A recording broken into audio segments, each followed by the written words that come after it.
There's 125 million Bitcoin accounts out there, as far as we can tell. We think it'll scale to 1 billion in the next 4 years, but we are very, very early. People ask me how early. I said, we haven't even broke spring training yet. Forget about what inning we're in. We haven't even headed north out of spring training. So very, very early. Psychologically, some can't get their arms around that because they had the chance to buy Bitcoin at $500 a coin, $1 a coin, $1,000 a coin. But what has happened, which I'm impressed by, is the storage capabilities and the ease of being able to purchase Bitcoin. I can go to Coinbase, I can go to Binance, I can go to BlockFi. I've got places where I can put my Bitcoin, buy my Bitcoin, and know that it's safe, that I don't have to worry about my keys being stolen. So that's all positive. MicroStrategy, stories related to Elon Musk, all of a sudden, boom, you're creating great Bitcoin appreciation. A little bit of bad news, there's leverage in the system, boom, you're creating a deceleration. That boom and bust cycle is usually associated with the early adoption of things. I can take you to a chart of Amazon, Facebook, Google, anything that's scaling pursuant to Metcalfe's law and the networking effects that people are benefiting from now in the age of the internet has this boom bust feature to it. But what I'm impressed with Bitcoin is that remarkably, Bitcoin is anti-fragile. Because if you sit down and you go from an $8,000 coin a year ago to a $30,000+ coin today, and let's say we didn't have the 65,000 blow off top, if I said to you, well, it's July of 2020, Scott, and I'm going to tell you right now, sometime in July, right after the 4th of July holiday, Bitcoin's going to be worth 33,000 a coin. You would have been euphoric. The Bitcoin community would have been euphoric. It's the psychology of going through that and seeing a $64,000 print that is unsettling to people. But I see that as a positive. I see that as a supply-demand shortage. I see that as sensitivity to the fact that it's a tight market.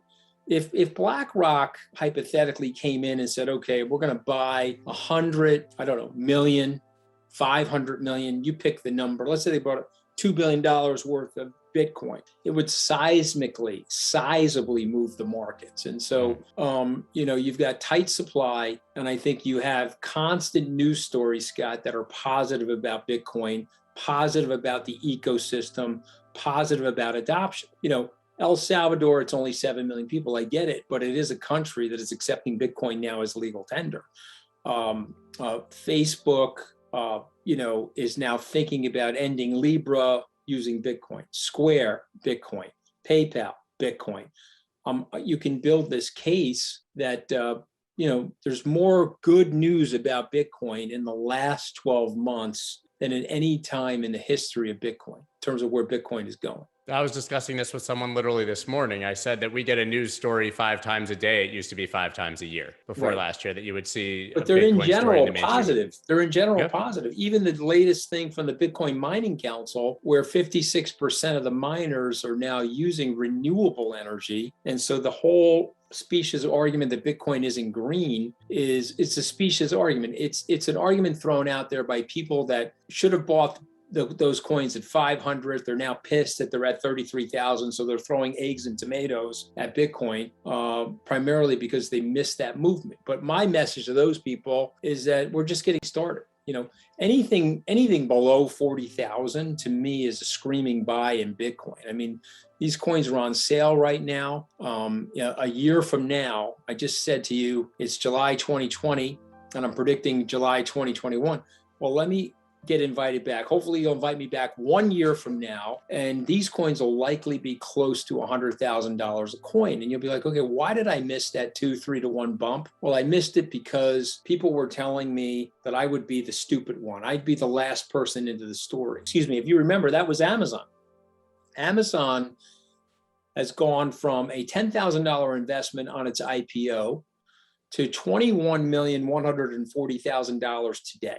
I want you to think of the magnitude of that. If you had just the strength to buy Amazon in 97, $10,000, now worth $21 million today. But you would have had to subject yourself to 50% downdrafts in Amazon. And there was one really bad one after the 2008 financial crisis. It was down 70%. And the front page of Barron's, the weekly financial news magazine, the front page was Amazon.bomb and why the end is coming for Amazon. And yet, if you just held out, you got the direct benefits of all of what Robert Metcalfe talked about when he discussed Metcalfe's law and the scalability of a network. And Bitcoin is that. In fact, Bitcoin is growing faster than Amazon, Facebook, Google.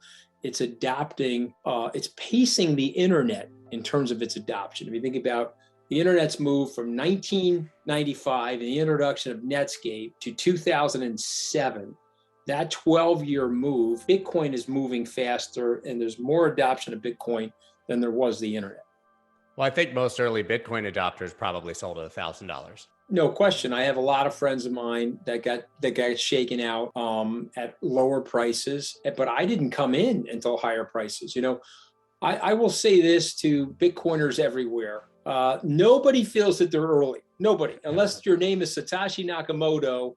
I got in at 10,000 a coin. I've been buying through my last printed coin was 63,200.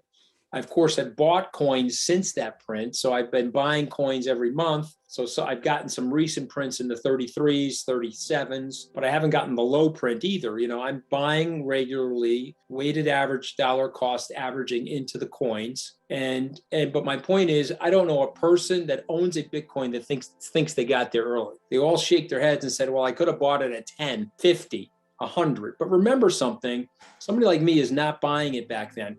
Hard to store, would have to put it on a USB or my laptop. There wasn't Coinbase Pro or Fidelity Digital Assets. I couldn't feel comfortable scaling into Bitcoin. And again, our company has about $500 million worth of Bitcoin, $500 million of Bitcoin right now. I couldn't have felt comfortable scaling into that level of coin if there wasn't a safe place to store it that I didn't feel was impenetrable from hacking, or even if it got hacked, it had a layer of insurance and so forth. So the world is changing, and with that, the adoption story will change and it'll make it better. Do you think that there's a number of market cap where it becomes reasonable for the larger money? It's like you said, you sort of have this cognitive dissonance. You can't buy it because it's cheap. You need it to actually to be more expensive to gain exposure and know that you'll have the liquidity or be able to enter and exit. Do you think that there's a level that we need to be watching where all of a sudden this wall of money can enter? I do. I think if it sustains itself over $1 trillion in market, so it was there briefly for probably a 6-week period of time, but if it were actually to sustain itself, meaning it got there and you could see that it had reached escape velocity, and to what Plan B talks about is stock to flow model, it's the supply has tightened and the demand is robust, then yes, I think people will start adopting it.